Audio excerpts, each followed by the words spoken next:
Hey KoalaMarta subbies, welcome back. Oh my gosh, 2 videos in 1 week. Who am I? I am feeling very proud. Anyhow, welcome back to my channel. Welcome back to my car. I really love filming in my car, but I'm gonna try to film this, the whole context of it, the full story of this, not in my car, but I thought I would do a little intro from my car. Hey, so this video may be a little bit all over the place, but I wanted to just get all the things out that I needed to. This is really the one and only time I'll be talking about this because, you know, the past is in the past and the only present reality is the present moment and building my future. So, you know, I thought even I would cry when talking about this, but I think that most of that I got out, even though yesterday at night I did get a little bit sad, you know. I'm focusing on the lesson, like I said, this heartbreak, as hard as it has been. You know, we all go through things in our lives. I'm now seeing the bigger picture and the gift of this, and really I think I'm coming back to me because I think I compromised a lot of who I was and even was changing myself a bit for him, which is not okay. And yeah, so I'm gonna be strong and every day is a new day. So I'm focusing on the positive, I'm focusing on the lesson here. So, you know, this is life and life goes on, and I'm a happy, beautiful, positive person, and I have so much to give to the world, and I'm gonna focus on that. I'm gonna focus on me, I'm gonna focus on these gains and just living my best life.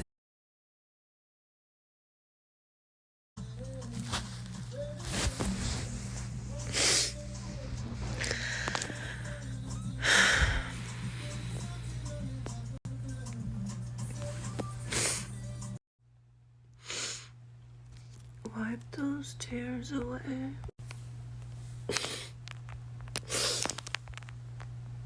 Cry, baby. Oh my god, you guys. I'm gonna be really vulnerable right now. And, yeah, I'm up at 6 a.m. crying my fucking eyes out.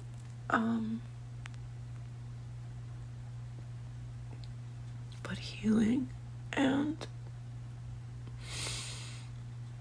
knowing that this is a stepping stone for me to grow the fuck up and choose myself, choose people who choose me, who support me. God, it cut me off, of course, right when I started getting into it. Honestly, I don't even have energy anymore to cry. I was even surprised that the tears came again. But like I was saying, this is a beautiful lesson to stand my ground, to stand up for myself, to not tolerate breadcrumbs and people who treat me like shit and talk down to me and, you know, give me the bare minimum just to keep me around in their life and hide things from me. So anyways, I'm good, I'll be fine. I'm hot and sexy and I'm in Miami, but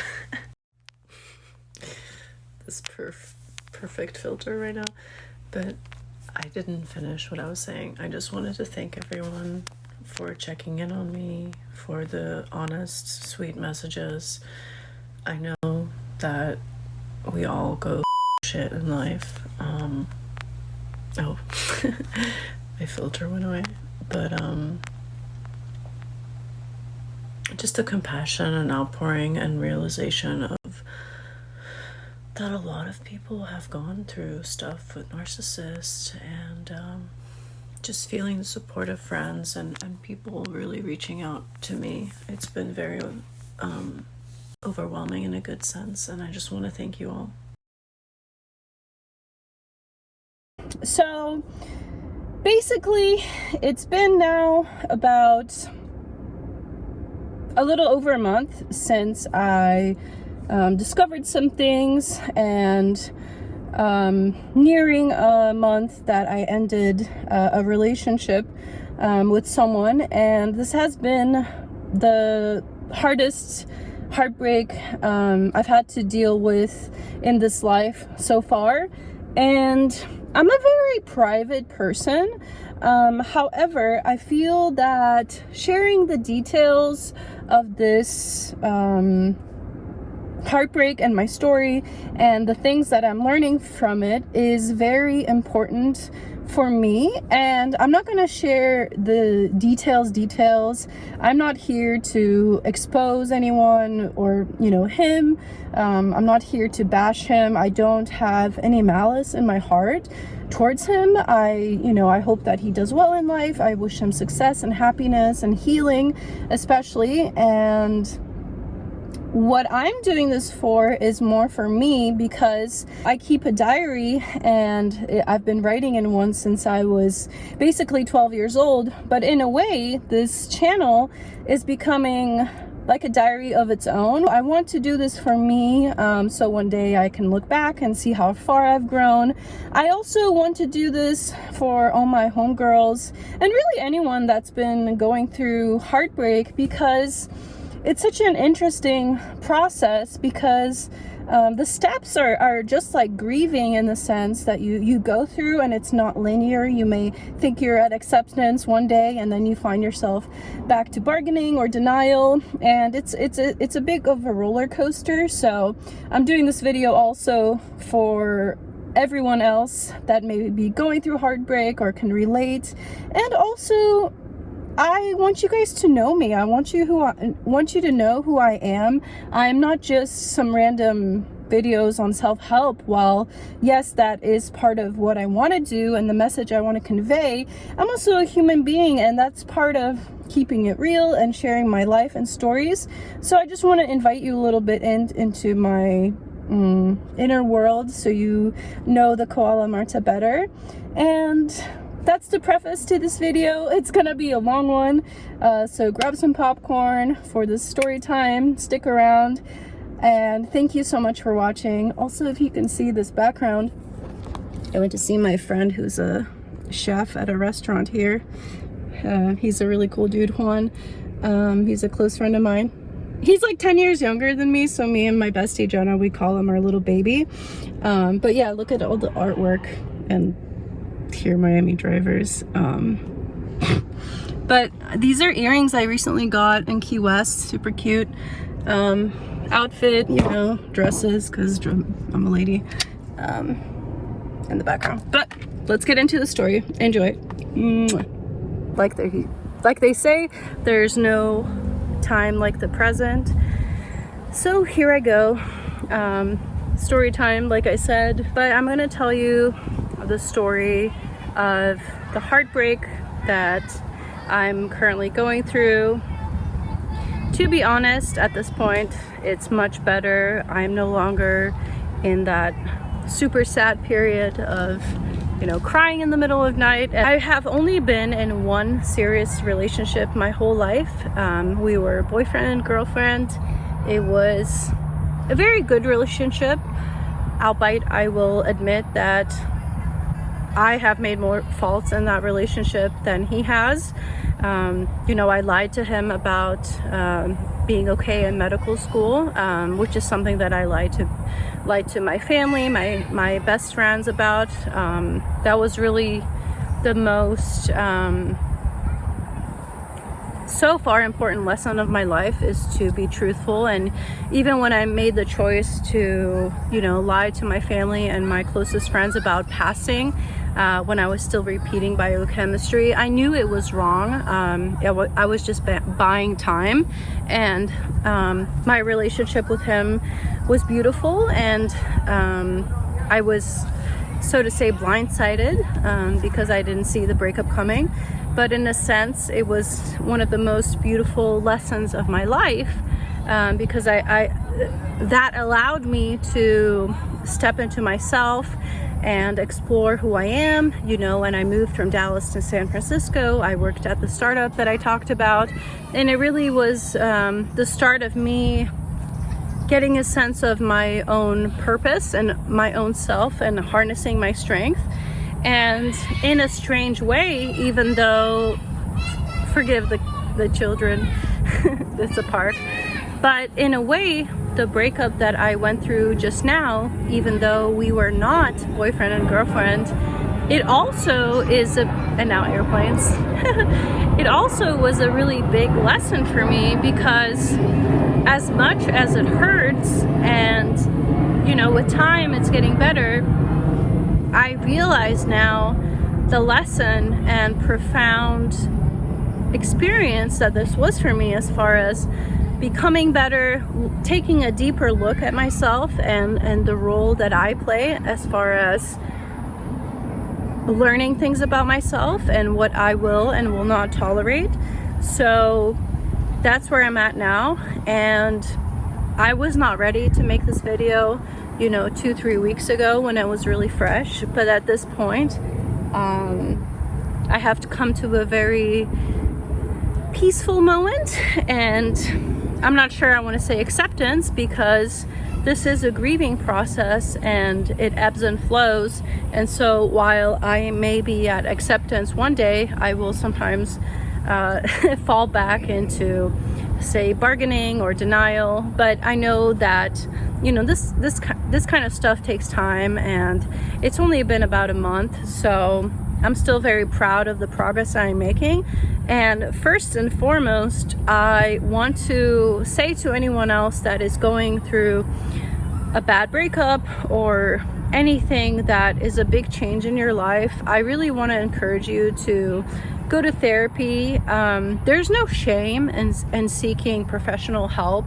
You know, we all deal with things in life with the resources that we are given, but therapists, psychologists, these are professionals, and they may have tools, 99% of the time they do, that can really help you and amplify your life. So yesterday I had my first session with my therapist, and even though it was the first one, I could really tell it was a good connection. And for me, the importance of this therapy is not to dwell on what went wrong, because I realize now that this relationship was just part of something that needed to happen in my life. Airplanes, Miami. Time out. Thank you. So for me, I couldn't really see this in the first week or so, when I was so hurt and upset and felt really betrayed and disrespected. But at this point now, I see this as a lesson, and I'm actually extremely grateful that this happened, because it has shown me that there are things I need to learn about myself. There are boundaries that I need to create.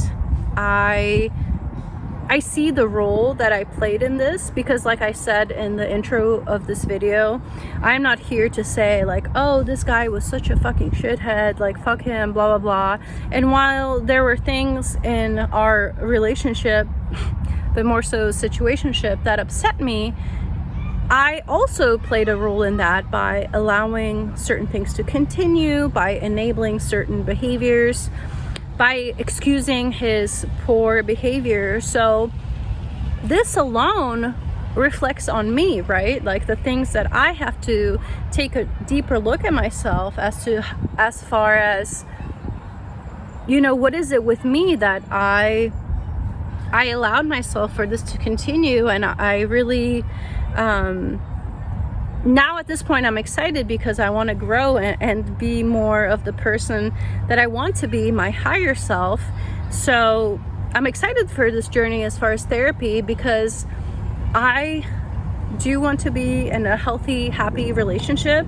At this point, I am happy being single, and I want to remain that way for quite a bit. Another airplane, so that I may work on myself and figure things out.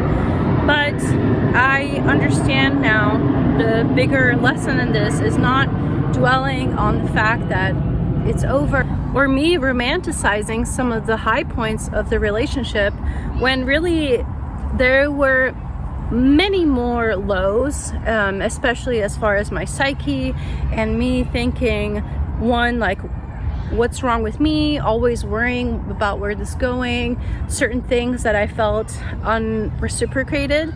But at this point I realized that, again, this is a lesson on me. I have to heal those things, those parts of me that allowed this situation to happen in the first place. And I don't have any anger or malice in me. I am actually very happy. As much as the pain that I've had the 3 weeks, I am much more at peace now, and seeing this as a stepping stone into the higher self that I want to be. So I'm gonna go into a bit of the history as far as this relationship, and just give you kind of a little history as to what happened, and tell you also about how this heartbreak, this profound heartbreak that has been really the biggest heartbreak of my life, how I am transmuting this hurt and pain into power and healing. So let me get started, because like I said, I've only been in one relationship my whole life. That was about 4.5 years. We were boyfriend and girlfriend, and I was dumped in therapy because we saw this therapist on our own and then also together. So it was a really big shock and betrayal to me. And I do feel that if I was a therapist, ethically, I wouldn't allow this person to dump me in therapy. I would equip them with the skills to do so. But again, nevertheless, it happened. I'm not going to let that experience tarnish my hope and expectations for therapy, because in college I saw a psychiatrist for quite a long time, and it really helped me quite a lot. So anyways, back to the story. But why I was prefacing this is that one breakup of my life, which was an extremely unpredictable situation, I guess that's what I'm trying to say. I didn't see it coming. I was quite blindsided.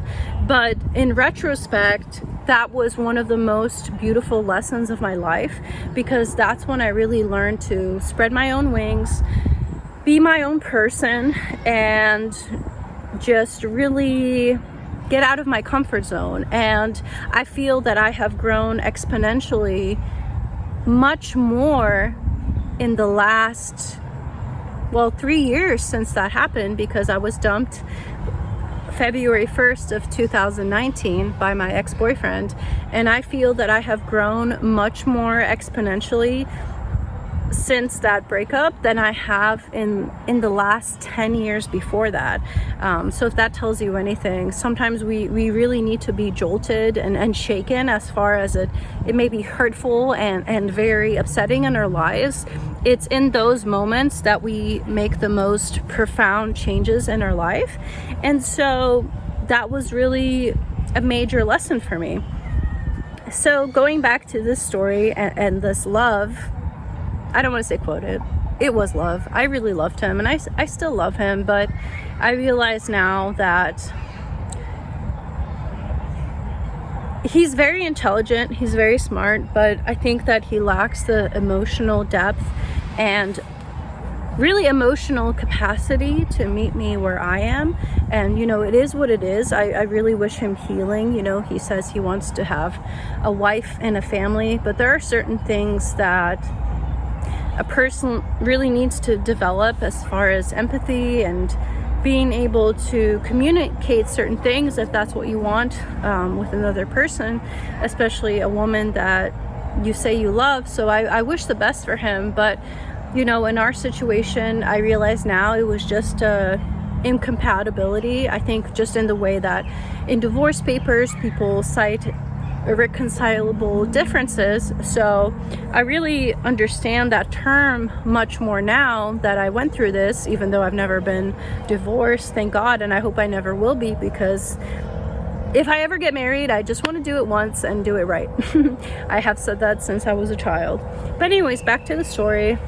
This guy was a friend of mine since 2014. So next year it would be 8 years of friendship.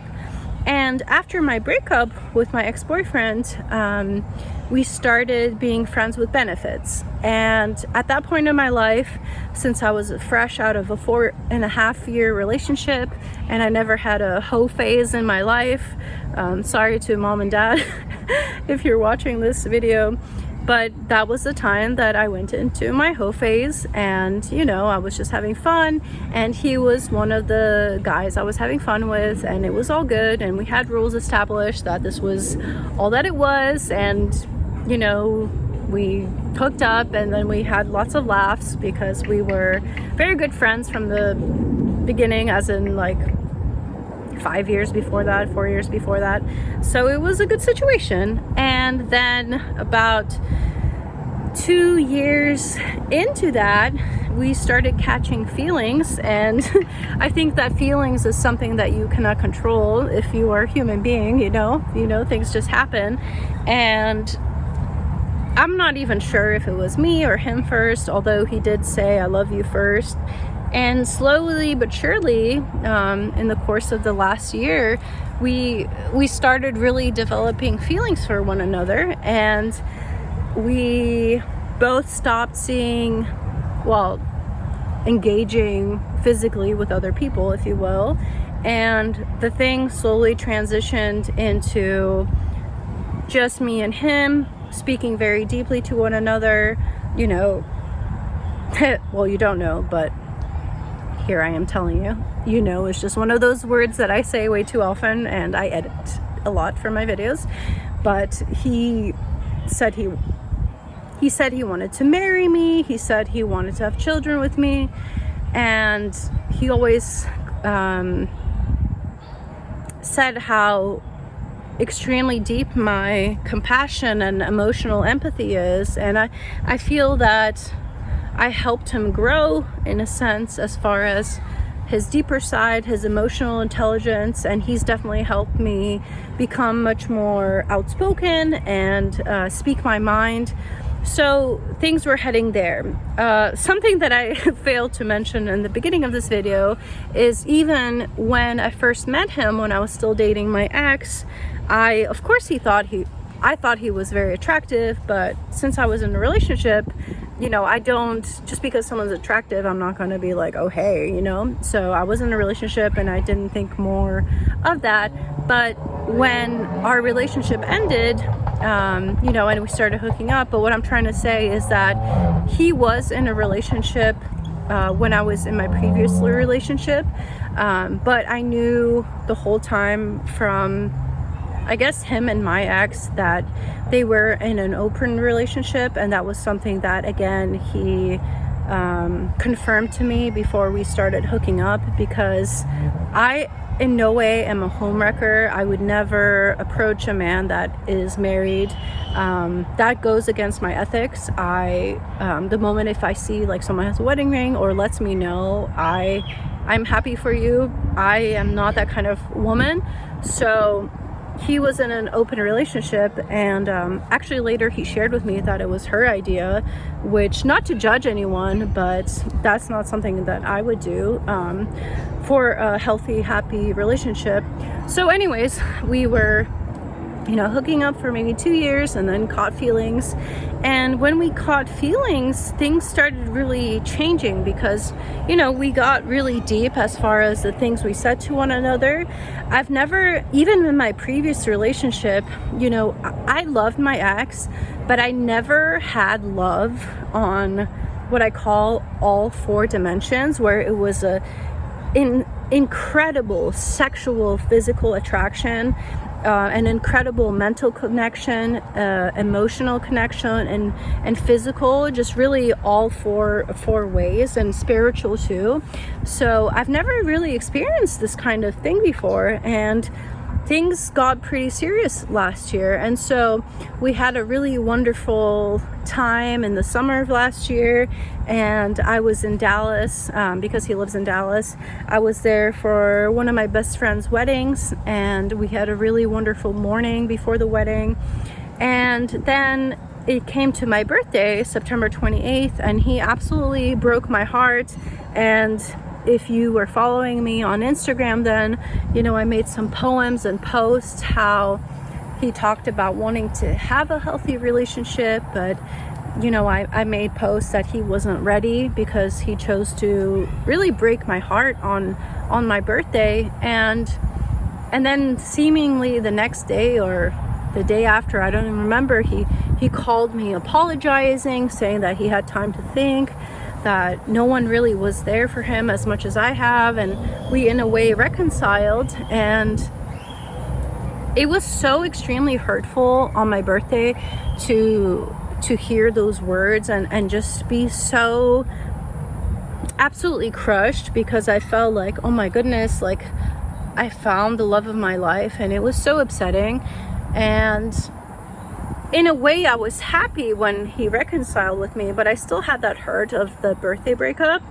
But anyways, fast forwarding, he then came to visit me for the first time in almost 3.5 years of us, you know, hooking up or whatever, because he wouldn't come to San Francisco to see me. It was always me going to Dallas. And he finally came to Miami to visit me for a week. This was during Thanksgiving, and we had a really nice time. And then he came to visit me for a weekend in February. And before that ever happened, we established this ritual really after my birthday to have this weekly ritual on Sunday evenings to have a video call, a FaceTime for about an hour or more, just to really foster our connection and to grow deeper. Where was I? So before he visited me in February, because as I just mentioned, he was in an open relationship with a woman since 2014. I think their whole relationship was more of a transactional thing because they share a house together, but I don't think they share that passion. I mean, I'm pretty sure they've never have. I don't really know if he's really known love until me, and honestly, maybe it was only that way for me because maybe for him it was just a game and just keeping me around for the S to the X. But I will never know, because I have my suspicion that this guy is actually a narcissist. And what I was saying, helicopter, all right, is that I have my suspicion that this person that I was in a relationship with, situationship,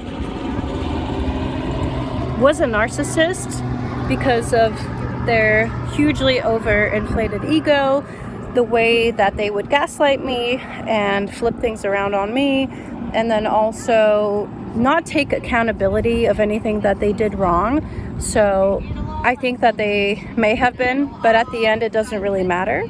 There are so many things I will never get answers to, like whether they told me the truth or if they really loved me or not, or, you know, if they said they wanted to marry me and have children with me. Maybe that was just part of their, I'm trying to keep you around for the S to the X. But I realize now it doesn't matter. Another position change because that light was not flattering until I moved over here. But anyways, what I realized, it doesn't really matter whether I have the answers or not as far as he is a narcissist or not, because I really realized that the kind of man that I would want in my life, as far as a husband, someone that is in a relationship with me, gives me affection, actually makes moves to be with me, is affectionate with me. And there were so many red flags, and this is part of why I'm saying is that I don't blame him. This is also on me. All right, continuing on. All right, KoalaSubbies. I once again have switched my position, but beautiful trash can. But I just wanted to finish the story as I was saying.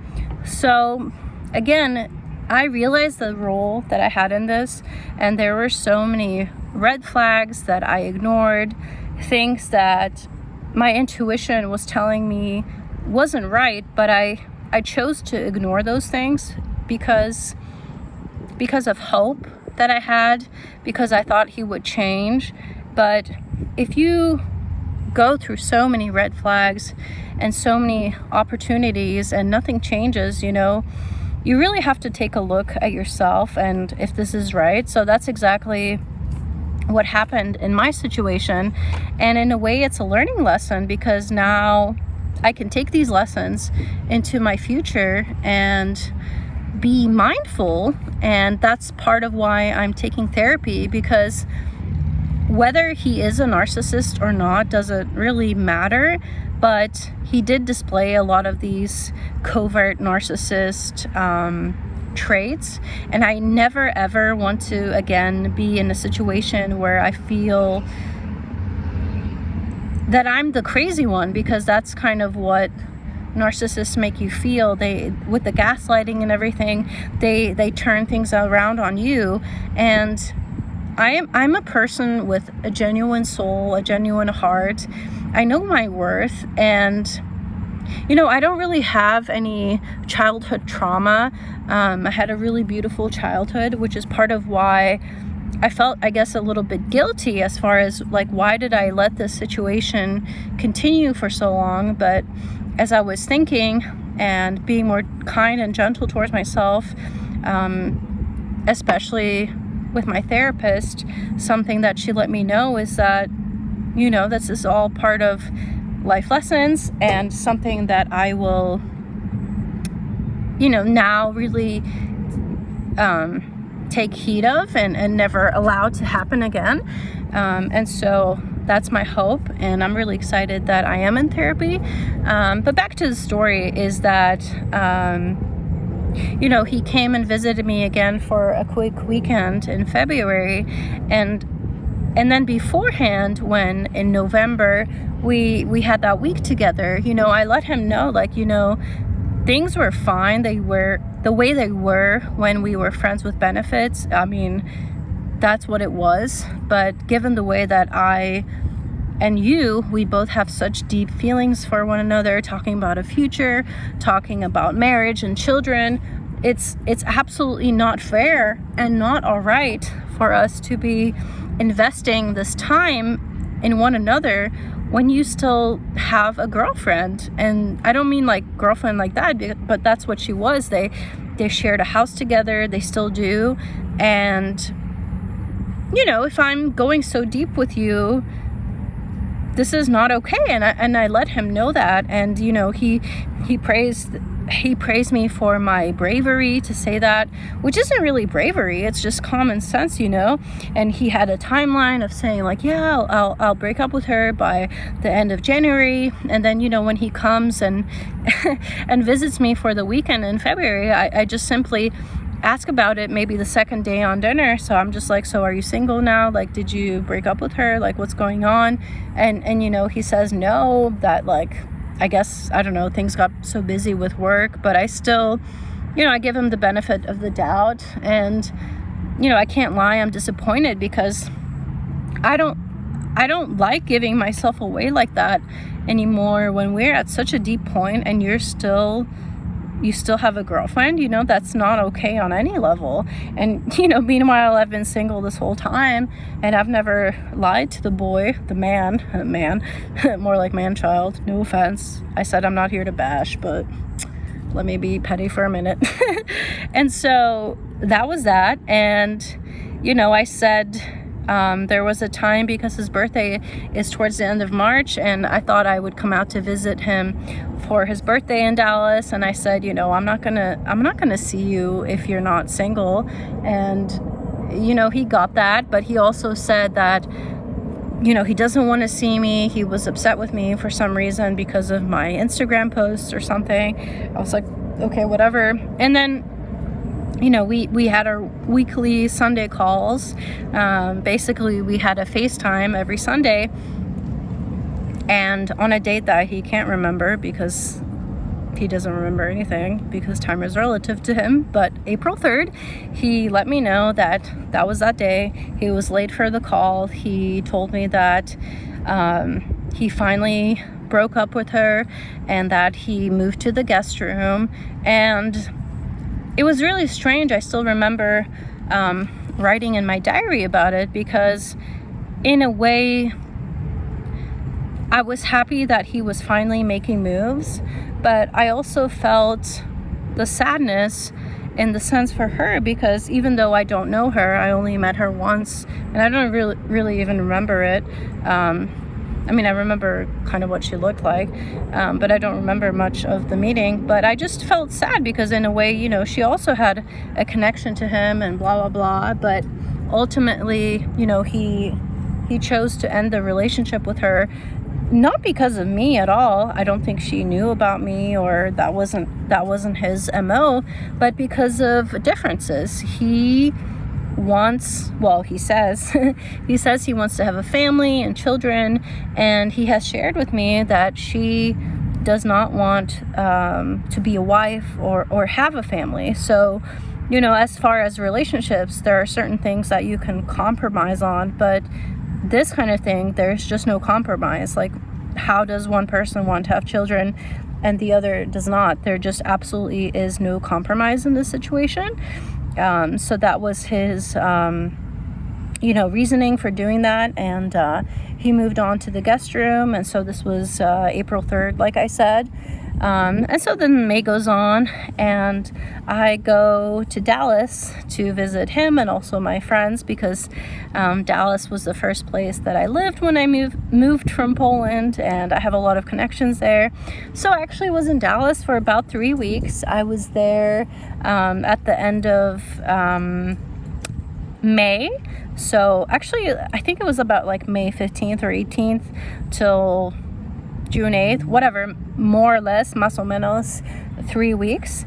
And we spent some time together, but there was something different. He was not as affectionate.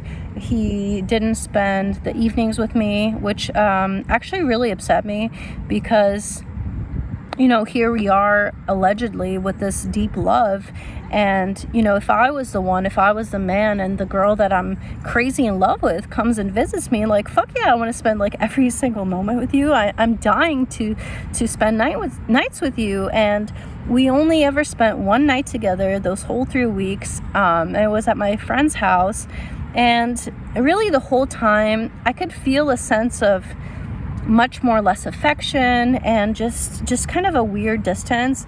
And I never want to feel like I'm the one begging for love. You know, I even once asked him to like make out with me and he was just like, oh, I'll give you a little kiss. And it felt different. I think like something really changed with him as far as the affection and sweetness. He was never really smiling, and it was very different than the time we spent together on Thanksgiving of the year before. And even though that stuff upset me, I still, I guess I still kind of let it slide because, I don't know if he was going through something because another helicopter, because he wasn't working for his job anymore and it was a big transition time for him. So I just kind of let it slide. So like I was saying, I kind of let it slide, but in the same way, it was very upsetting for me because how do I come here for, you know, it wasn't all about him, but I wanted to spend time with you, and you know, you barely give me any time. You're not affectionate with me. The back hugs I crave, the PDA, the affection, like none of it is there. And who wants to feel like they're pushing their love on someone? Because I felt like it was much more me. And really, to be honest, our whole situationship of this almost 4 years, but really almost two years of, deeper involvement, I still felt like 70 to 80% of the work put in was me rather than him. So I realized that now in reflection. And then now is when I'm going to go to the heartbreak part. So he actually drops me off at the airport June 8th when I'm going back to Miami, because I live here in Miami. And he drops me off in the airport, whatever, I head back, and we share some very sweet messages as I'm flying back, about like our love and wanting to be together. And I said, things along the lines of falling more deeply in love with you, blah, blah, blah. And, he says, I feel the same. And also, just another thing that came into my mind is before the new year began, I told him something as far as my New Year's wishes. I said, I don't want us to live in the secret anymore. And when I say secret, oops, sorry, my battery pack just fell. So when I say secret, it's just because him and I had mutual friends. So we didn't really tell anyone, especially when we were friends with benefits, because it's like, what's the point, right? Like, we're just friends with benefits. But when things started getting deeper, I thought that eventually, I wanted to tell my friends, but I was just waiting for him to ask me to be his girlfriend officially, which he actually said he would do one day. And as a man, you let your friends know. And I had visions of us and our mutual friends just laughing and talking about all this at our wedding one day and blah, blah, blah. And so back to that text, I said at the end of the year last year, right before the new year, I said, I don't want us to be a secret anymore. I just want us to be together publicly and in all the ways, because we're in love and this is wonderful. And he said he agreed and blah, blah, blah. So segueing to me leaving Dallas, and really I visited for other reasons too, right? Like my best friend Bridget lives there. Shout out Bridget. I'm an auntie to her beautiful 2 kids. And I have so many wonderful friends there. Paul, Fort Worth. Hi, Han and Tommy. Han, I just said Han. Let's blame it on being Polish. So anyways, I had a nice visit, although I felt like a difference in the way he treated me. So, I go back to Miami, I'm doing my thing, and, we still have our ritual call on Sunday. After that, 1 or 2, and then my cousin comes to visit me, so I didn't have time for our Sunday ritual, but as usual, we would text every day. And sometime recently, I realized that his ex, or alleged ex, opened an Instagram, and I don't even remember if it was Instagram suggesting it to me, or maybe I saw it on a list of his followers. I honestly forget. But anyways, she had a public Instagram, and to be honest, at first, I know this is petty, but I kind of started following it because I was amused, because maybe this isn't true, I don't know, but she posts all these elevator selfies of her outfits and stuff. And again, I'm not here to bash anyone, everybody do your thing, but I don't know if when you edit your videos, as far as like, say, your size or whatever, I noticed that there were certain things changing in the background of her photos, like the elevator, like little, what is it called, like the elevator, I don't know, arm handle, like things just started changing in the background. And I think it's because she used Facetune so much to like change the angles that it changed the background. And honestly, I just kind of looked because it was entertaining. And one day I was looking, and she posted this like photo from like this beautiful place, and I was like, oh, okay, that's pretty. But then it had me like wondering, like, oh, what is this place? And I then saw her post another photo, just, her posting her outfit on vacation, whatever. And then I noticed all of the things that I knew were his in the background. I saw his toiletry bag, which I knew from him visiting or us staying together in a hotel room. I recognized his shoes, I recognized his water bottle, all sorts of things like that. And I was like, okay, well, right, like, let me not make assumptions, let me not presume things, but this is kind of off, right? Like, if you have a brain, you could put 1 and 2 together. So I just messaged him and I was like, hey, how's Dallas, right? And, you know, he was like, oh, Dallas's weather is getting too hot, lol, or something like that. So I'm like, okay, like, what does that mean? So anyways, I was more direct and I just asked, like, are you in Dallas right now? And he goes, no, I'm in South America. Why do you ask? Why do I ask? Like, are you serious, bro? Like, that's not like going to, you know, a convenience store and whatever. And it's not like I'm not like your monitor, but if you're, you know, this is the woman that you say you want to be like the father of your, sorry, the mother of your children, your wife, like, that's just like a casual thing you tell anyone, like any of my friends, family, like whatever we're doing, like I let people know where I go, they let me know when they go, even if it's just like a safety thing, right? Like even if it was a last minute thing, right? You would be like, hey, Marta, I'm going to whatever, catch you later, or, you know, whatever. And even if it was a trip with his ex for whatever reason, you know, he could have let me know, like, oh, we had this like wedding when we're still together and blah, blah, blah, and we're still here, but we're getting separate rooms, which they didn't because of all the things. Whatever, I was still very understanding of this third party situation given of where I thought this was heading. So anyways, that was that. You know, and then when he said that, he was just like, oh, I know there's more to it than that. It's like, yeah, I know, you know, because you're the one like pulling this shit. And, you know, this whole time he was saying he was going on this like soul quest. And, you know, that's totally something I support. You know, I think we all should dive deeper into who we are. You know, I went to do an ayahuasca trip in April and it was life-changing. So anyways, I asked him like, hey, are you like on a trip with your ex right now? And he was like, oh, given like your Instagram posts, I really don't want to answer right now, blah, blah, blah. Because apparently my Instagram posts of like love equals trust, there's no relationship if there's deception, blah, blah, blah, that was so triggering to him. So anyways, I was of course extremely upset. So I decided to not have a video talk with him the usual Sunday that we were supposed to, which albeit he still like was in South America or whatever then, because I knew I needed time to calm down, to not be so emotional and reactive, to have, you know, an adult conversation with him.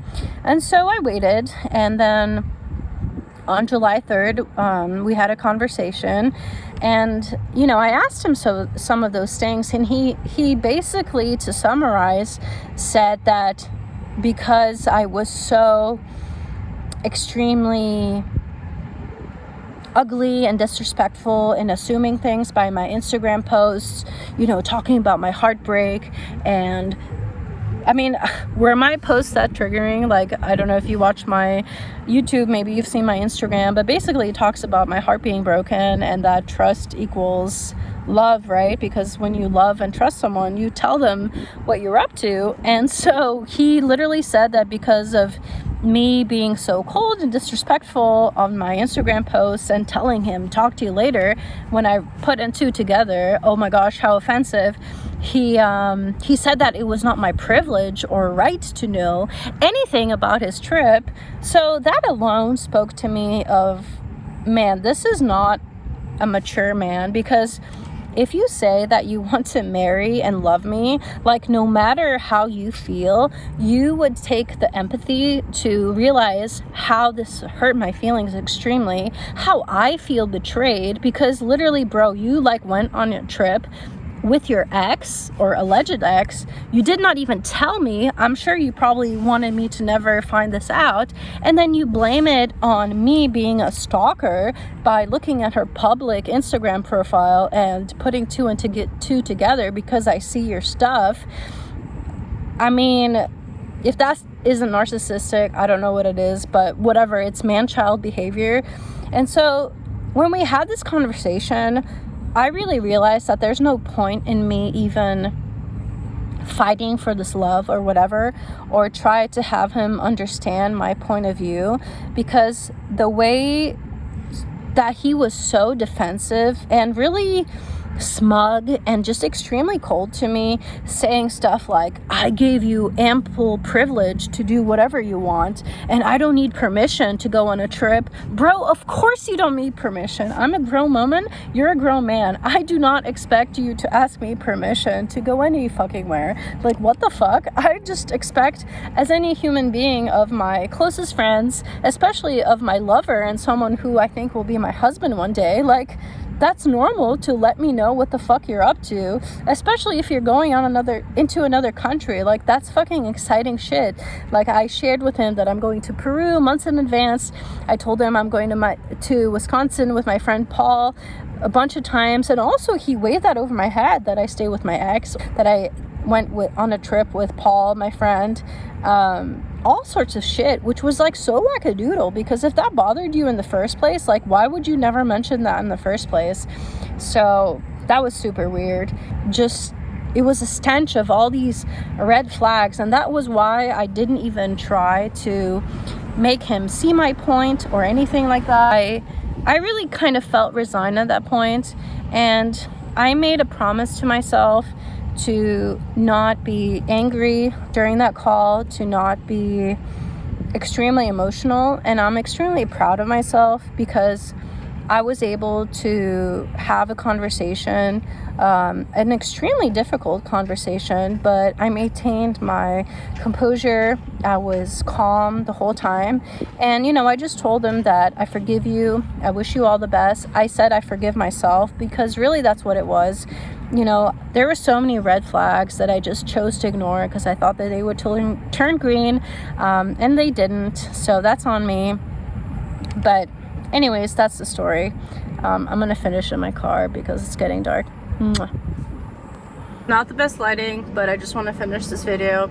So anyways, on that call, he just was cold the whole time, didn't take any ownership or recognition of how, I am hurting. Like, you literally went on the trip with your ex or alleged ex, whatever, and there was no ownership of how I may feel. It was just all flipping things and gaslighting as far as, you're a crazy stalker with an Instagram addiction, and that I should really be mad at myself that I saw her Instagram and I saw these posts and I came to these conclusions. And, he said that he, yes, did go on a trip, but then later went somewhere else. And I even asked him about, his personal things. And then, then if he went somewhere else, because he claimed he went there with her, but then went somewhere else on, spiritual quest and was forest bathing, and doing his soul searching or whatever, which I'm all for. But he claimed that. But then, when I still watched her, selfie looks from the hotel bathroom or whatever, his stuff was still all there. Like, if you're gonna go to another country, like, wouldn't you take your toothbrush, which is apparent in all the photos? And when I asked him about that, he couldn't even have the balls to say anything as far as that, whether lie or whatever his reasoning was. It was just all, it's not your right to know anything about my trip because you treated me so poorly with your triggering Instagram post. I guess one of them was trust equals love, so whatever. And also, before I really put two and two together, we used to have this thing where we would send each other photos with like a little heart symbol. And so I sent him one from the gym when I was working out, and he sent me one back, and I noticed that the background was quite different than what I'm used to. It was kind of something that looked like a like a shower curtain, and then really I realized later that that was the thing that was in all her photos. It was this little like shower curtain divider, that was a divider between the hotel bathroom and their room. So that's when, you know, that's where he sent that photo from. And, you know, whatever his reason, like, even if he had to go on this trip, because he did say, like, the one piece of knowledge I found out is apparently this trip has been something that was planned for a long time. And you couldn't even explain to me, as a real man could, you know, what the fuck was going on. So anyways, I think for a long time, well, a long time, I guess the first, like, 3 weeks after this all happened, I was just really blaming, I don't want to say blaming, but just kind of looking at myself and like, what's wrong with me that I, you know, let this go on for so long, and really realizing all the red flags I ignored. But, you know, it's okay now. It's all a learning lesson. And I'm finishing this video on my MacBook Pro because I just so happen to have it with me. But my iPhone 12 mini, which I switched from after my iPhone 10, is way lower in memory, and as someone that has hundreds of thousands of photos, there was just no more room for recording. So since I'm on fire and I just want to finish the story, I will finish it here, and that's all right. So anyways, during the call, you know, we really ended things. I let him know my feelings. I let him know that he broke my heart and broke my trust, and that me ending this relationship was a direct reflection of his choices, because it was, you know, you can't say you want to marry this girl and make her the mother of your children, and then yet you don't even communicate leaving the country. And, you know, worst of all, I find out, you know, by seeing his alleged ex's Instagram, you know. And even if that was me jumping into conclusions, you know, despite all the evidence I saw, then talk to me like a real man, and, you know, own up your shit, or, you know, tell me the truth, or whatever elaborate lie, but, you know, don't tell me it's none of my business, because that is, honestly, ultimately to me, that you've been caught in a lie, and, you know, that's that. So what I want to get at is that ultimately, this isn't about, you know, any sort of power struggle or anything, even though during the call, before I said that I ended the relationship, he, of course, had to have his, you know, upper hand, because his ego is so big and strong, and he was saying that I end this friendship. He didn't even call it, well, he once admitted during the call it was a situationship, but he was like, I end this friendship because of blah, blah, blah, and whatever, and he was so firm on, you know, I block you on everything. And funny thing is that he did block me on Instagram, and then, you know, maybe 2 days later, I go on and I noticed that I still can see his profile, so he apparently unblocked me, and, he posted very personal things on his Signal status, which is the means of communication that we use to talk to one another, and also his Instagram bio. He posted a very special song lyric that we used to kind of dedicate to one another. There was a beautiful saying that we used to say to one another, and he posted it on his Instagram status, and I know he did that to kind of trigger me and get me back into his world. And to be honest, I was extremely surprised to see that, because, you know, I thought if he's saying I'm blocking you on everything and blah, blah, blah, you know, that's that. And then I come and see these things, and it was extremely triggering for me, because I felt like it was his kind of way to lure me back into his world, and I just felt like that it was so manipulative. And so when I saw that was when I took my power back and power into my own hands, and that is when I decided to myself block him on all platforms, you know, messaging, Instagram, like even phone number, really everything except email, because when you block an email, it just sends it to your spam, so I would send it anyways, so it doesn't really matter. But that was extremely upsetting to me.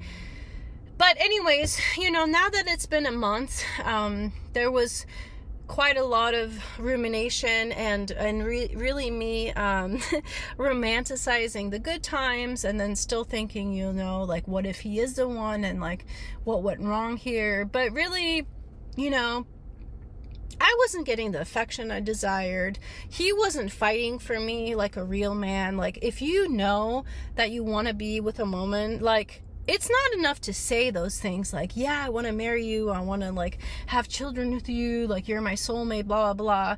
Because I felt like the whole theme of our relationship / situationship, which a situationship really is a type of relationship, was actions speak louder than words. And right, this is important in all areas of life.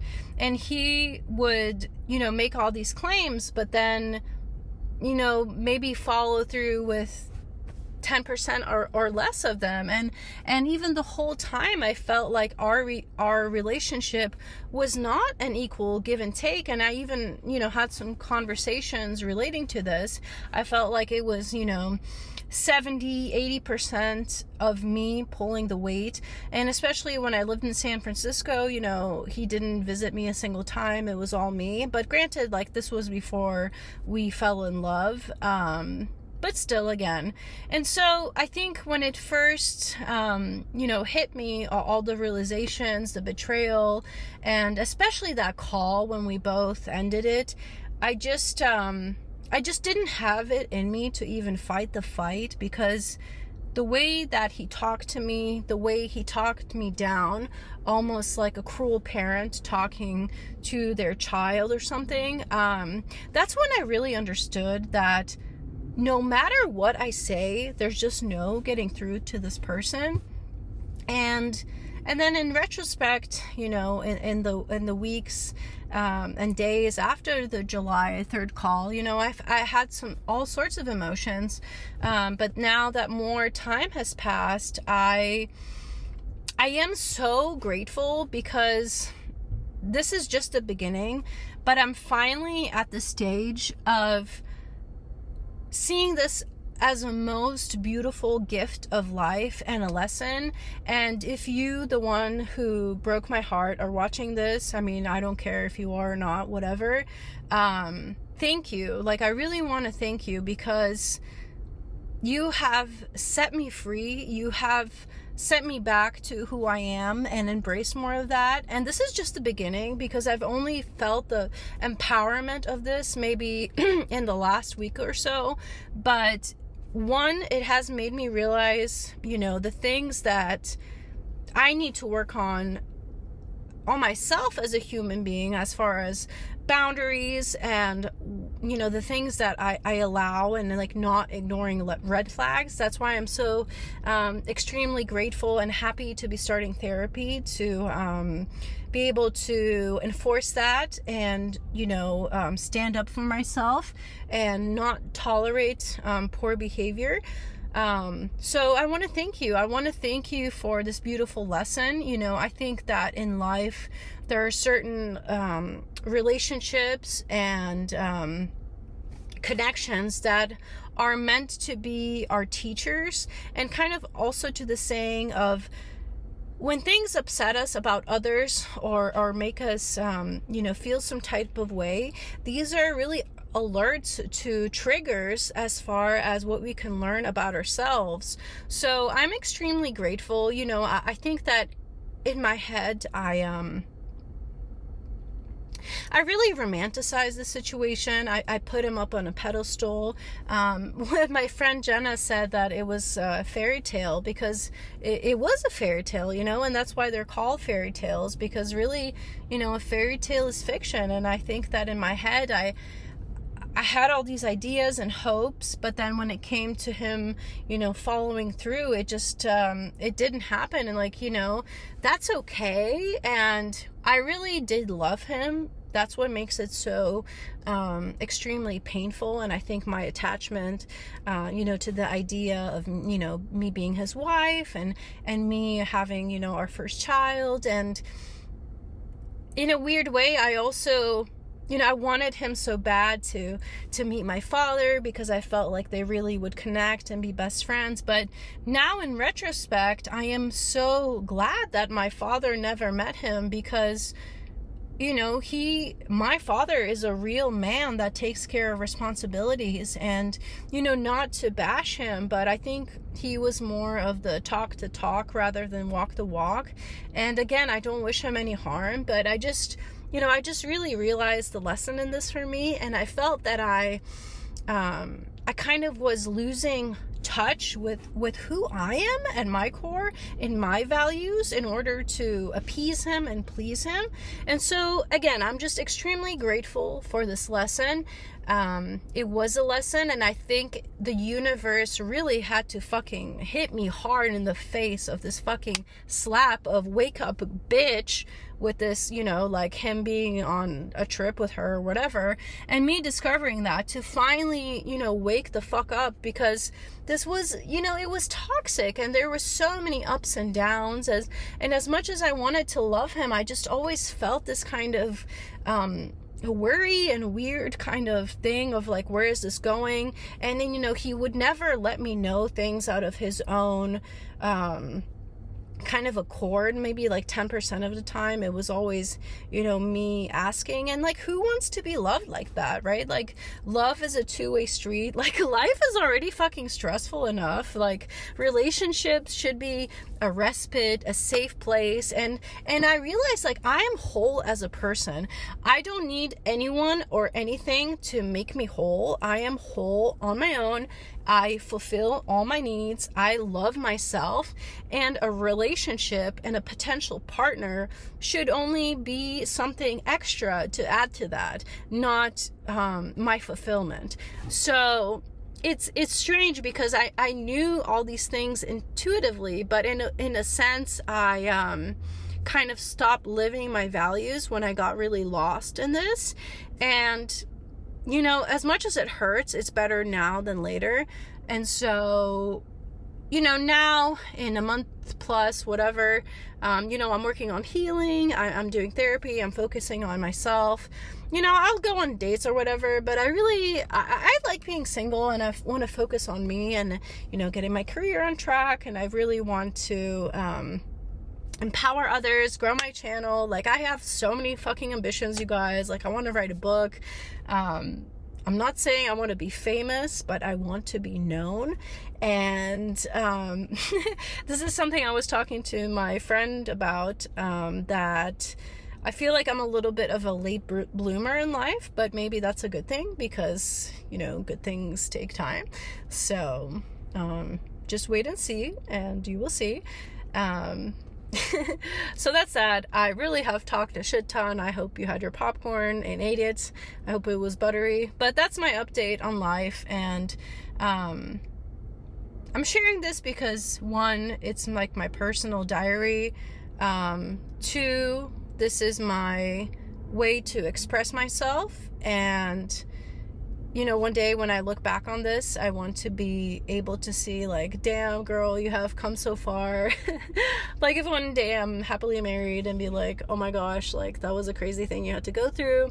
And also for you guys, because this is real life shit, and maybe you're going through something like this, and relationships shouldn't hurt. Relationships, you know, of course there's going to be ups and downs, but if you're both committed to it, and it's kind of funny, because this was something we would talk about, is that when you're both want it and you both mean the world to each other, like, no matter what conflict arises, you make it work. But it was this thing, this betrayal, and then especially the lack of empathy or even acknowledgement of my extreme hurt feelings, and just feeling completely, I mean, I don't know, betrayed, I guess is the word, and especially, like, not even saying that it's none of my business. Like, that's when I knew, that's when it really, really fucking clicked. And you know, whether he is a narcissist or not, I am an empath, and I know that. And narcissists are extremely drawn to empaths for their narcissistic supply and for their kind of emotional needs. And that's what really made it click for me. And I guess I was kind of pushed to the edge. But as painful as this has been, you have seen me crying in the middle of the night, in the morning, you know, now I am just so extremely grateful, and I don't want to hold on to the pain of it. You know, that will still ebb and flow, especially given how fresh this is. It's still been about a month, more or less. So, you know, with time, especially because we were so deeply connected, you know, emotionally, physically, you know, that kind of stuff really, you know, like ties your souls together. So that's what makes it hard. But I know that with time, it'll be all right. And so what I'm doing is I'm meditating every day. Excuse me. I've started writing more in my diary. Like I said, I started therapy. Yesterday was my first session. And excuse me again. I'm just focusing on this being a stepping stone into my next level, and learning from this, and just becoming a better version of myself, and the highest self that I want to be, because, you know, I'm smart, you know, because I'm smart, I'm awesome, I'm funny. Oh, toot toot. I am smart, awesome, funny, you know, the whole package and a bag of chips. Toot toot. But let me stay humble. So whether or not one day, you know, that will be a man that, you know, matches me on that, you know, whatever, it happens, it doesn't happen, that's okay. But, you know, at the end of the day, from the beginning of my day, as far as me being born, I am my best friend from the moment I am born until I die. And that is the one person I will spend my whole life with, is myself, from the moment I am born until I die. And that is the same for you guys. So I guess if there's any, you know, theme or conclusion or main point to this whole video, is that you are already whole on your own. And, you know, if you're in a relationship or seeking to be, that should only be an addition to that. And if this person is, you know, dragging you down, gaslighting you, making you feel like all these sorts of ways and worries, you know, then probably it's time to ask yourself the question, you know, where's stage left exit? Because it is not worth your misery. Life is already too short of a trip, so make it a good one. I probably didn't go into all the details I wanted to go into, but really that's okay. It's just about the main gist of this. And it's funny because this heartbreak is the worst heartbreak of my life. You know, when my ex-boyfriend of 4.5 years dumped me, that was quite rough, but this is rougher, I must say. But what doesn't kill me makes me stronger, right? And the funny thing is, actually, my ex is extremely upset with me and wants to, like, get rid of me as being a friend in his life, which is extremely upsetting to me, since he found out, because I told him that me and this guy have been involved, because he's also friends with him.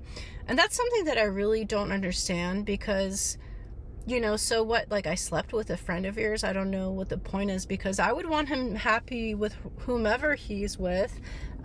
So I don't quite get it. I'm giving him space, but my ex has been my friend since 7th grade, and I'm so extremely proud of him as who he is as a person. You know, he has a really good heart, and especially the way that we have been able to transition from, you know, a couple to really friends. Like, we make wonderful friends. This has been the most upsetting for me, you know, so I'm still, like, making him a video and writing him a card. But, you know, if he chooses to not want to be friends with me over that, like, that's his decision, right? But I guess that's, like, the one, like, extremely unfortunate outcome out of all this. I am an extremely private person. If I'm in a relationship again, you'll probably, you know, only catch me snapping, like, little things here and there, but I'm probably not going to show someone's face until we're deep in a relationship or engaged. That's just me. I think, you know, it's called private life for a reason. Like I said, this is a grieving process. I think what's the hardest is and again, I had this attachment to our life together, and I think the things that make it so hard is remembering some of the words he said, you know, about, you know, seeing me brush our future daughter's hair and stuff like that, that really triggers my heart and emotions. You know, I was really in love with him, but I think I was more in love with the idea of what could be rather than what was. And even on the call, it wasn't so much that what upset me was him going on a trip and, you know, me finding out this strange way that I did rather than him telling me.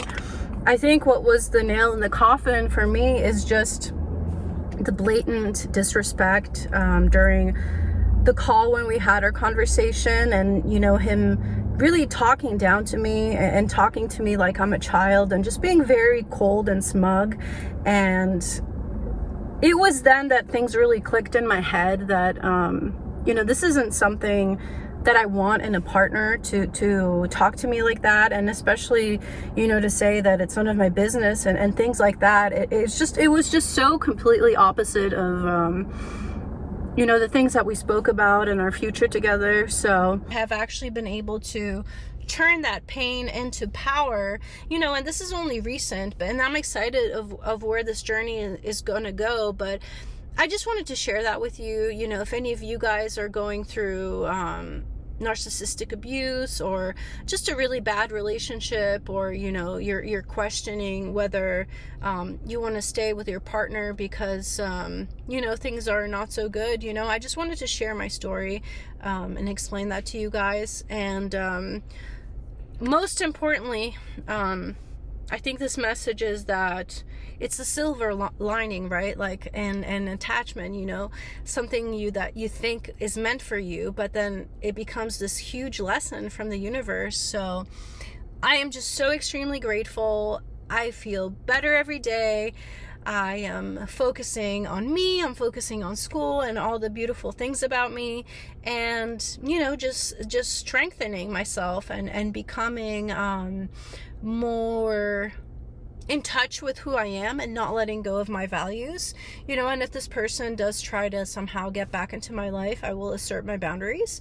And I just never want to deal with someone that is a narcissist, whether he was or not. And that's why I'm getting therapy. And there's no shame in getting therapy to, you know, equip yourself with this toolbox of being able to create boundaries and recognize certain patterns and just live a more fulfilling, wholesome life. Because, you know, I don't really have childhood trauma. I've had the most wonderful parents, and thank God they're still around. I thank God every day. I love my parents so much, and they're my best friends. And, you know, maybe it's something subconscious. I don't know if my, you know, middle school age or what, but apparently, you know, there are things in me that push me into this codependent relationship. And, you know, we would talk about how, like, healthy versus codependent, and, you know, we wanted to toot that it's healthy, but, you know, something he said is, and this even was before he broke my heart the first time on my birthday, because I reflected on this in my poem. He said that I want to learn to have healthy relationships, and, you know, that takes two to tango, right? You know, he's also responsible for that. And while, you know, that's what I would hope for, and especially as someone that grew up, you know, pretty healthy, and then in a psychology major, and now I'm getting my master's, and I feel like I'm very aware in the world of psychology and healthy relationships. But yet, you know, I still did slip, and I let my guard down, and I you know, ignored my boundaries. I ignored red flags. I would make excuses for his actions to myself and my friends. So, you know, that does speak to me as far as me going deeper, that there is something with me that I have to reflect and look deeper, you know, like, why did I allow that to happen? Is it something with me as far as, you know, needing attention or feeling valued? You know, I don't know. And so that's something I'm working on, and, you know, we'll find out, but this is the story now. And, you know, I just wanted to share because I'm not afraid to be vulnerable. I am a transparent, just like a glass of water. I'm just keeping it real with you guys. So I just wanted to share my story. And if you watched all this without, you know, skipping or, you know, watching 2 minutes of this, I want to sincerely thank you. It means a lot. I personally do love listening story times when I do have the time. Just makes me feel connected to my fellow human beings. So thank you again. Thank you for your support. You know, anyone that checked in on me and blah, blah, blah. Your girl would be okay. She's got a good head on her shoulders. But never again. Thank you again for listening. I love you guys and have a beautiful rest of your day. I'll see you on my next video. Mwah. Love you.